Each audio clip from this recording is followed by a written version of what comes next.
되신 예수의 사랑 안에서 이외 십자가 따라 생명을 바치겠느냐. 무릎을 꿇게 오른다 지로 나가로 영광의 주님의 나라 다같이 참여하여라. 성령의 불길 성령불이야. 성령의 불길 성령불이야. 온 천하 세계 만방에 멋지다 성령의 불길. 성령의 불길 성령불이야. 성령의 불길 성령불이야. 온 천하 세계 만방에 멋지다 성령의 불길. 찬찬찬 들려오는 구원의 금동소리에 복음을 전파하려면 희생을 각오하느냐. 구원의 성도들과 진리로 거두기로다. 우리는 천국에 가서 영생의 꽃이 되리라. 성령의 불길 성령불이야. 성령의 불길 성령불이야. 온 천하 세계 만방에 멋지다 성령의 불길. 성령의 불길 성령불이야. 성령의 불길 성령불이야. 온 천하 세계 만방에 멋지다 성령의 불길. 전도서 3장 17절 18절 말씀 보시겠습니다. 내가 심중에 이르기를 의인과 악인을 하나님이 심판하시니 이는 모든 목적과 모든 일에 이를 내가 있음이라 하였으며, 내가 심중에 이르기를 인생의 일에 대하여 하나님의 저희를 시험하시리니 저희로 자기가 짐승보다 다름이 없는 줄 깨닫게 하려 하시니라 하였노라. 인생에게 임하는 일이 짐승에게도 임하느니 이 둘에게 임하는 일이 일반이라. 다 동일한 호흡이 있어서 이에 죽음같이 저도 죽으리니 사람이 짐승보다 뛰어남이 없으면 모든 것이 헛됨이로다. 다 흙으로 말미암음으로 다 흙으로 돌아가느니 다 한 곳으로 가거니와 인생의 혼은 위로 올라가고 짐승의 혼은 아래 곧 땅으로 내려가는 줄 누가 알랴. 그러므로 내 소견에는 사람이 자기 일에 즐거워하는 것보다 나은 것이 없나니 이는 그의 본복이라. 그 신후사를 보게 하려고 저를 보러 데리고 올 자가 누구이랴. 아멘. 오늘 전도서 3장 17절부터 22절 말씀 가지고 우리 삶의 목적을 알자 이어진 제목의 말씀을 전하겠습니다. 사랑하는 성도 여러분, 우리들에게 우리의 삶의 목적을 알아야 합니다. 그래서 그 첫 번째로 인생에서 가장 중요한 것은 삶의 목적입니다. 삶의 목적에 대한 고민은 수천 년 동안 많은 사람들을 혼란스럽게 했습니다. 그런 혼란의 이유와 고민들의 출발을 나 자신으로부터 시작했기 때문입니다. 오늘도 수많은 책들과 강연들은 그 문제에 대한 해법을 제시합니다. 삶의 목적에 대한 대중 심리학에서는 자기 성취라고 말씀하고 있습니다. 종교에서는 도덕을 지키는 일이라고 말씀하고 있습니다. 결국 이것들조차도 이기심과 명예와 자기의 의를 드러내는 것입니다.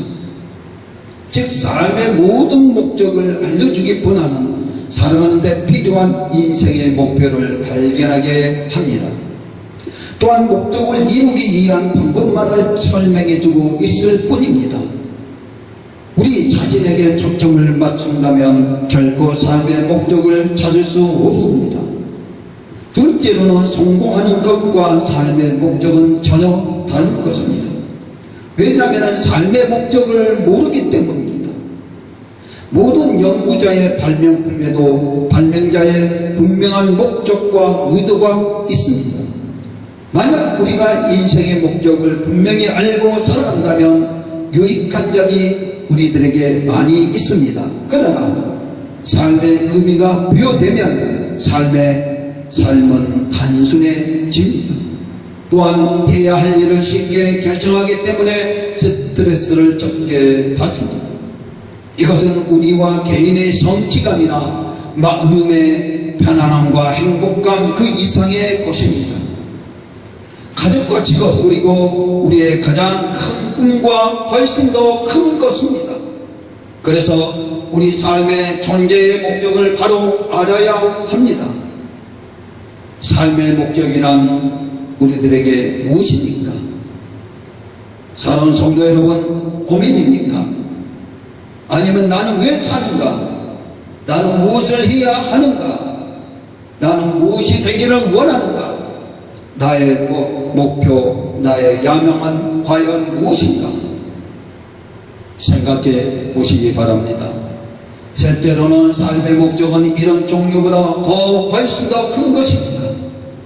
삶의 목적은 개인의 성취감 또한 행복보다 훨씬 더 큰 것입니다.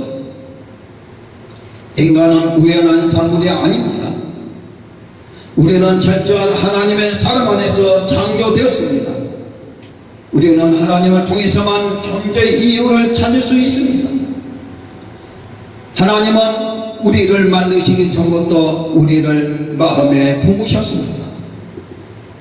우리는 여호와 하나님의 목적을 위해 계획하셨습니다. 그래서 우리는 여호와 하나님의 초점에 맞춘 삶을 살게 됩니다. 결국 우리 모두가 영혼을 준비할 수 있습니다. 우리의 삶의 목적이 여호와 하나님의 사랑 안에서 여호와 하나님을 통해서만 여호와 하나님의 목적을 발견하여 여호와 하나님의 초점을 맞추어 영원 구원을 준비하는 저와 여러분 되시기를 주님의 이름으로 축원합니다. 그러면 목적의 삶이라는 것은 무엇입니까? 둘째로는 존재의 목적이 무엇인가? 열왕기상 2장 13절에 이렇게 말씀하고 있습니다. 학기대 아들 아도니아가 솔로몬의 모친 바세바에게 나온지라 바세바가 이르되 내 화평한 목적으로 왔느냐? 대답하되 화평한 목적이다. 아멘. 이렇게 말씀하고 있습니다. 사람들이 환경과 상관없이 마음의 병으로 인해 사는 게 재미없어 살고 싶지 않다고 푸념하기도 합니다. 이렇게 말합니다. 살고 싶지 않아요. 사는 게 너무 힘들어요. 인간은 살아있거나 죽어있거나 둘 중에 한 상태에 있습니다. 생전에 다른 일은 다 경험해 본다 해도 죽음만 경험할 수가 없습니다. 사람들은 돌파구가 없다고 생각할 때 삶의 방식을 비상구로 나가버리려고 합니다. 그러나 죽음은 저 멀리에 있는 것이 아닙니다. 우리의 삶 속에서 항상 공존하고 있는 삶의 또 다른 이면일 뿐입니다. 인간은 죽은 모습을 통해 삶의 가치를 알게 되면 사람들과의 관계가 얼마나 축복된 일인가를 알게 됩니다. 이렇게 죽은 모습을 통해 자신이 반성하고 진정한 삶을 살아감으로 자기 존재의 가치를 알게 됩니다. 다만 중요한 것은 죽음의 날이 다가올 때 이제까지의 삶을 통해 자신의 모든 것이 평가됩니다. 우리가 생존하고 있는 동안에는 분명한 목적을 갖고 살아야 합니다. 문제는 이러한 인생에 목적이 없을 때 사람들은 쾌락에 빠지게 됩니다. 또한 소유에 집착하면서 끊임없이 욕망을 추구하게 됩니다. 그러나 남은 것은 아쉬움과 후회밖에 없습니다. 그래서 사는 게 재미없고 힘들다고 말합니다. 종교 유물을 떠나서 진정으로 지혜로운 사람은 인생을 조금이라도 안다는 사람은 물질을 소유할 수 있는 것이 아니라 오히려 물질이 자신을 소유하고 있음을 알고 지금 조금 모자라고 손해보더라도 죽을 때 그분 앞에서 부끄럽지 않는 삶을 사는 것을 아는 것입니다. 사랑하는 성도 여러분, 인생은 연습이 있을 수 없습니다. 소중한 시간들을 우리는 지금 어떻게 맞이하고 있습니까? 삶의 목적은 우리에 관한 것이 아닙니다. 사람들은 그래서 세 가지를 고민하고 있습니다. 나는 누구인가? 라는 정체성의 문제입니다. 또한 과연 나는 중요한 존재인가? 라는 가치성의 문제입니다. 그리고 삶에서 나의 위치는 무엇인가? 라는 영향력의 문제입니다. 그래서 나는 왜 존재하는가? 이러한 삶의 목적에 대한 고민은 수천 년 동안 많은 사람들을 혼란시켜 왔습니다. 오늘도 수많은 책들과 강연들은 그 문제에 대해 해법을 제시합니다. 즉 삶의 목적을 알려주기보다는 살아가는 데 필요한 인생의 목표를 발견하게 합니다. 또한 목표를 이루기 위한 방법만을 제시 설명해주고 있을 뿐입니다. 그래서 삶의 목적에 대한 대중심리학에서는 정치라고 말씀하고 있습니다. 종교에서는 도덕을 지키는 일이라고 하지만 결국 이것들조차도 이심과 자기 의를 드러내는 것밖에 안 됩니다. 모든 발명품에도 발명자의 분명한 목적과 의도가 있습니다. 인간은 우연한産物이 아닙니다. 철저한 여호와 하나님의 의도 속에서 창조되었습니다. 여호와 하나님을 통해서만 존재 이유를 찾을 수 있다는 것입니다. 여호와 하나님은 우주를 만드시기 전부터 우리를 마음에 품으셨습니다. 여호와 하나님의 목적을 위해 계획하셨던 것입니다.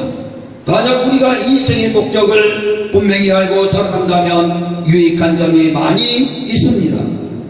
삶의 의미가 부여되어 삶은 단순해지고 해야 할 일은 쉽게 결정함으로 스트레스를 적게 받고 초점에 맞춘 삶을 살게 됩니다. 결국 영혼을 준비할 수 있다는 것입니다. 이것이 우리 개인의 성취감이나 마음의 편안과 행복감 이상의 것입니다. 가족과 직업 그리고 우리의 가장 큰 꿈보다 훨씬 더 큰 것입니다. 그럼 존재의 목적이 무엇입니까? 우리는 기쁨을 위해 존재하는 것입니다. 사람은 자기 자신을 태어나게 위해 태어난 것이 아닙니다. 가족과 이웃 그리고 신의 유익을 위해 곧 그들의 기쁨을 위해 살아간다는 것입니다. 이 기쁨은 가족이라는 의식을 통해 현실화될 수 있습니다. 의식에는 먼저 진실이 요구됩니다. 가면을 쓰고 있는 현대인에게는 진실을 통해서만 참된 편안을 경험할 수 있습니다. 겉보기에만 평화로운 공동체가 아니라 서로의 모자란 부분을 살펴주고 잘못된 것을 고쳐줄 수 있는 진실한 관계가 참된 기쁨을 줄 수 있는 것입니다. 의식에는 겸손이 있습니다. 겸손은 자신이 남보다 나가는 것이 아니라 자신보다 남을 귀하게 여기는 마음입니다. 남을 귀하게 여기는 마음으로 섬길 때 기쁨을 주는 사람이 되는 것입니다. 그것이 필요한 것은 그러한 과정을 통해 부족한 부분이 온전해지고 연약한 것들이 성숙할 수 있기 때문입니다. 우리 인생의 목적은 섬김에 있습니다. 사람마다 재능도 다르고 성격도 다릅니다. 다양성 속에 일치가 되기 위해서는 나와 다른 것을 인정하고 섬김으로 협력해야 가능합니다. 인생의 목적은 굴림이 아니라 섬김을 통해 삶을 배워나가는 것입니다. 그 섬김이 바로 종의 모습입니다. 주님은 우리에게 종의 마음으로 섬김의 본을 보여주셨습니다. 사람은 섬김을 통해서만이 변화됩니다. 섬김을 통해 사람을 경험할 때 자신을 돌아보게 됩니다. 그래서 섬기는 사람이 되는 것입니다. 인생의 목적은 또한 사명에 있습니다. 여호와 하나님은 지금도 세상을 위해 일하시지만 우리와 함께 일하시기를 원하십니다. 그것이 바로 사명입니다. 우리가 존재하는 동안 꼭 해야 할 일, 장차 마지막 때 그가 오심으로 우리 인생의 성적이 될 일이 곧 사명입니다. 우리 때문에 기뻐하고 우리를 위해 열매 맺게 하고 우리로 인하여 구원받게 하는 일, 이것이 바로 우리의 사명입니다. 사람은 사명을 망각할 때 방황합니다.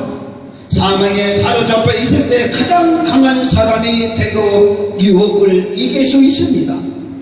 우리가 잘 보고 잘 사는 것이 아닙니다. 인생의 목적을 분명히 알고 사명을 감당한 일입니다.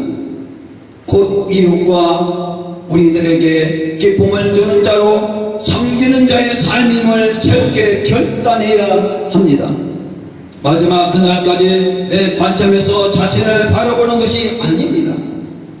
여호와 하나님의 관점에서 자신의 삶을 바라볼 수 있는 넉넉하고 건강한 마음을 가지고 살아가야 합니다. 그래서 우리의 존재의 목적이 무엇입니까? 우리가 이 땅에 살고 있는 이유를 알고 싶다면 모든 생각을 여호와 하나님으로부터 시작되어야 합니다. 왜냐하면 우리는 여호와 하나님의 목적에 의해서 창조되었기 때문입니다. 그래서 예레미야 17장 7절로 8절 이렇게 말씀하고 있습니다. 그러나 물은 여호와를 의지하여 여호와를 의뢰하는 그 사람은 복을 받을 것이라. 그런 물가에 심기운 나무가 그 뿌리를 강변에 뻗치고 바위가 올지라도 데려오 아니하며 그 잎이 창정하며 가무는 해도 걱정이 없고 결실이 그치지 아니한 같으리라. 아멘. 우리는 진정한 삶의 목적을 발견하기 위해 우리의 시작과 근원이신 여호와 하나님께로 돌아가시기를 주님의 이름으로 축원합니다. 실제로 우리가 실패자가 되는 이유를 아십니까?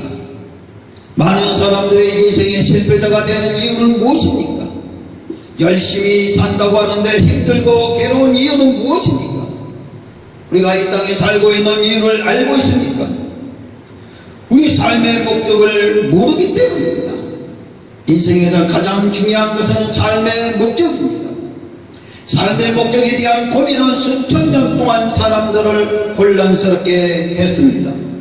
그런 혼란의 이유는 고민들의 출발을 우리 자신으로부터 시작했기 때문입니다. 그래서 사람들은 이렇게 말하고 있습니다. 환경 탓을 합니다. 나의 모습을 탓합니다. 가정을 탓합니다. 물질이 없어 물질을 탓합니다. 주위 분들을 탓합니다. 회사에서 나의 위치를 탓합니다. 정치 탓을 합니다. 자신은 잘하고 있는데 모든 탓을 주위에 돌립니다. 또한 삶의 방안이 없다고 말합니다. 희망이 없다고 합니다. 사는 게 재미없고 힘들다고 말합니다. 사람들은 남는 것은 아쉬움과 후회밖에 없습니다. 그래서 사람들은 환경과 상관없이 마음의 병으로 인해 살아가고 있습니다. 그래서 사람들은 어떤 소유에 집착하면서 끊임없이 욕망을 추구하게 됩니다. 그들의 종교 유무를 떠나서 스스로 결정합니다. 이러한 문제로 인생의 목적이 없을 때는 사람들은 쾌락에 빠지게 됩니다. 인생들의 영이 주의 손에 있는데 사람들은 자기만 생각하고 주님을 섬기지 아니하여 사람들은 혈기 있는 자가 되어 결국 망하여 진토로 빠지게 됩니다. 그래서 성경은 이렇게 말씀하고 있습니다. 욥기서 34장 14절 15절 이렇게 말씀하고 있습니다. 그가 만일 자기만 생각하시고 그 힘과 기운을 거두실진데 모든 혈기 있는 자가 일제로 망하고 사람도 진토로 돌아가리라. 아멘. 욥기서 12장 10절에 또한 이렇게 말씀하고 있습니다. 생물들의 혼과 인생들의 영이 다 그의 손에 있느니라. 아멘. 그래서 지혜로운 사람들은 주님의 손이 있다는 것을 아는 것입니다. 진정으로 지혜로운 사람은 인생을 조금이라도 아는 사람, 물질을 소유할 수 있는 것이 아니라는 것을 알고 있습니다. 조금 부족하여 손해보더라도 죽을 때 그분 앞에서 부끄럽지 않게 사는 것을 아는 것입니다.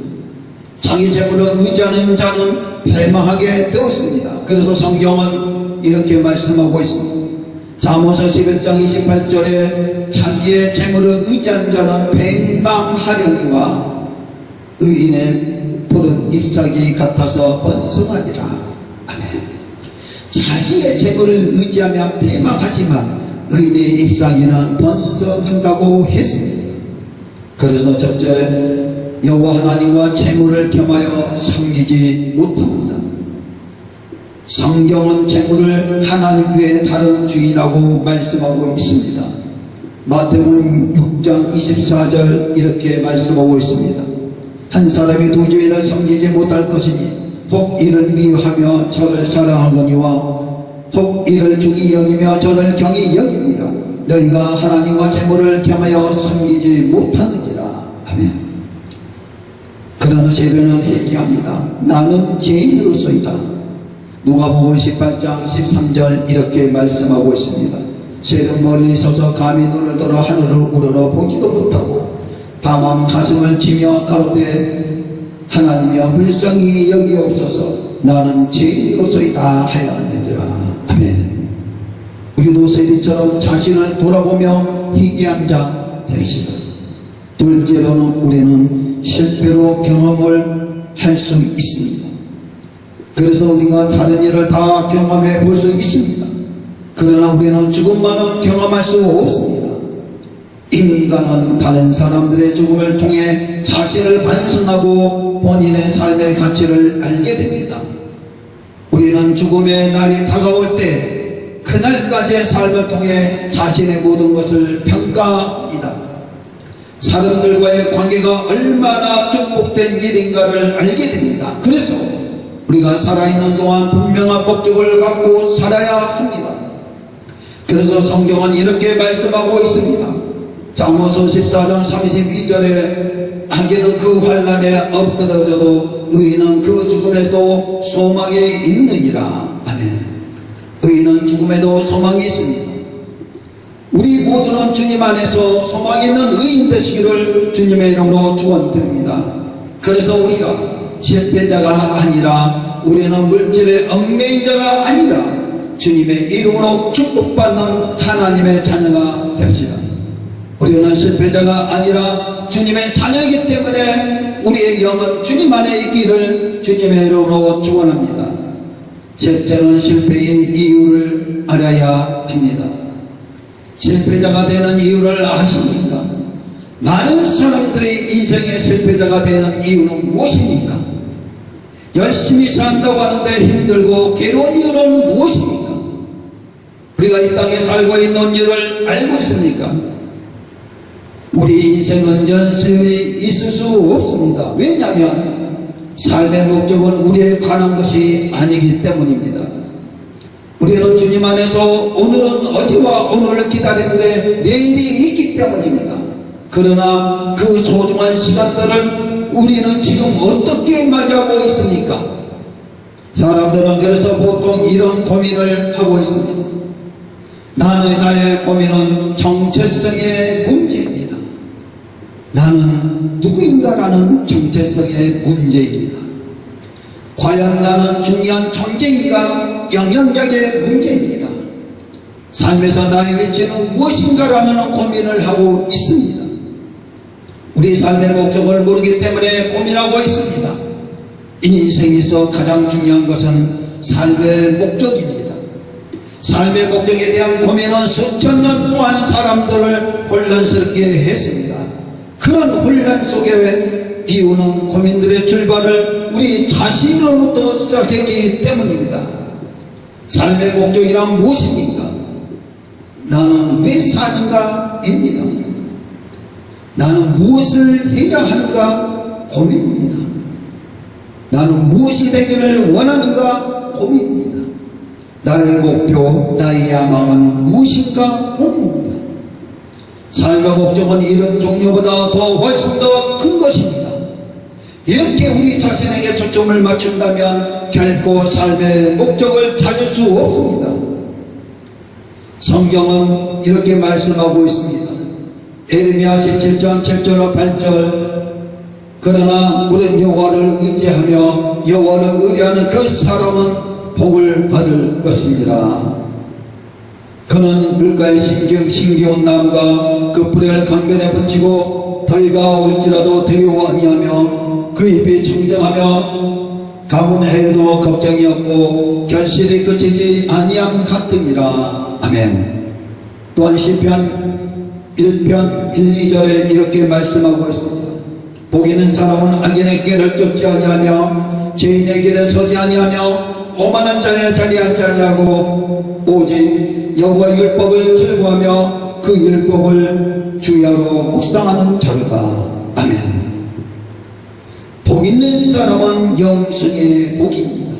그래서 시편 133편 3절에 이렇게 말씀하고 있습니다. 벌문에 있을 시몬의 산들에 데는 같도다. 거기서 여호와께서 복을 명하셨나니 곧 영생이로다. 아멘.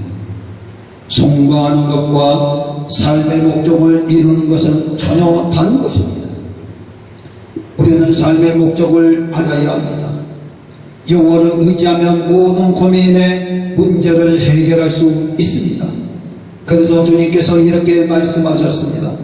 전도서 3장 17절에 내가 심중에 이르기를 의인과 악인을 하나님이 심판하시리니 이는 모든 목적과 모든 일이 이룰 때가 있음이라 하였으며. 아멘. 우리가 실패자가 되는 이유는 우리의 삶의 목적을 모르기 때문입니다.